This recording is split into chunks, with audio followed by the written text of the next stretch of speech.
د دې دپاره چې ته د شر او فساد جوړونکي خلق وپېژنې څو مثالونه وړاندې کیږي. لومړی مثال د یوه سړي د خور اولاد پیدا سو. کله چې دی د مبارکۍ دپاره د خپلې خور کور ته ورغلی نو یې پوښتنه ځینې وکړه چې خورې خاوند دې د دغه ولادت په مبارکۍ کې کوم شی درکړی؟ خور یې وویل نه، څه یې نه دي راکړي. ورور یې وویل آیا دا د عقل کار دی؟ د دې معنا دا ده چې ته د ده په وړاندې قدر او عزت نه لرې، نو ستا داسې څوک وړ دی چې ستا قدر ولري. ورور دغه چاودېدونکي مواد کښېښول او لاړی. کله چې ماپښین د ښځې خاوند کور ته راغلی ویلې ده چې ښځه یې په قهر او غضب کې ډوبه ده. څو د ښځې او خاوند ترمنځ شخړه شروع سوه او اوازونه یې لوړ سوه. په نتیجه کې خاوند خپله میرمن طلاقه کړه. دغه د خاوند او میرمنې ترمنځ ستونزه له کومه ځایه شروع سوه؟ د دې د ورور د شر او فساد خبرې دغه نتیجه ورکړه. دوهم مثال، یو څوک د یوه ځوانه سره مخامخ سو او پوښتنه یې ځینې وکړه چې چیرې کار کوې؟ هغه ویل په فلاني دکان کې د فلاني سړي سره. پوښتنه کوونکي وویل د میاشتې څو تنخوا درکوي؟ ځوان وویل 50,000. هغه سړي وویل فقط 50,000؟ دا دې څنګه بسیږي؟ والله د دکان خاوند دغه ستا په کار او ستړیا نه ارزي.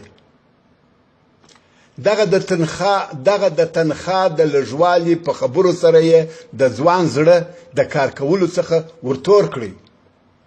نو ځوان د دکان له خاونده د ډېرې تنخوا غوښتنه وکړه. د دکان خاوند دا نه کړه قبوله چې تنخوا یې ورزیاته کړي او ځوان هم کار ورپرېښاوه. نو ځوان د مخه پر کار ولاړ و او اوس بیکاره پر کور ناست دی. دریم مثال، ویلې ده چې پلار د خپلو اولادونو څخه خوشحاله او راضي دی. نو یې ورته وویل هغه مشر زوی دی ولې هره ورځ لیدلو او پوښتنې ته نه راځي؟ پلار وویل هغه د ژوند او کورنۍ په کارونو مشغوله دی.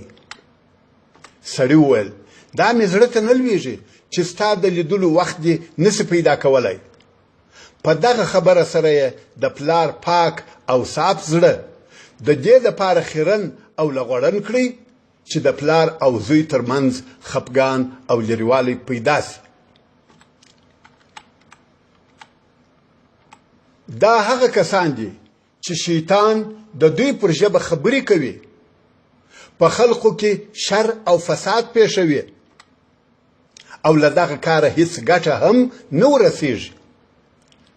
څرنګه چې شر او فساد ډېر قسمونه لري، نو هر هغه څوک چې د خلقو ښه او آرام ژوند هغوی ته بد ښکاره کوي، چاته خپل کور بد ایسوي، چاته خپله میرمن بده ایسوي، چاته د ده د اولادونو بدۍ بیانوي، څوک بیا د خپله کسب او کاره خواتوري کوي، اشنایان له اشنایانو او دوستان له دوستانو لرې کوي، د ځینو بیا کار او خواري ور خرابوي.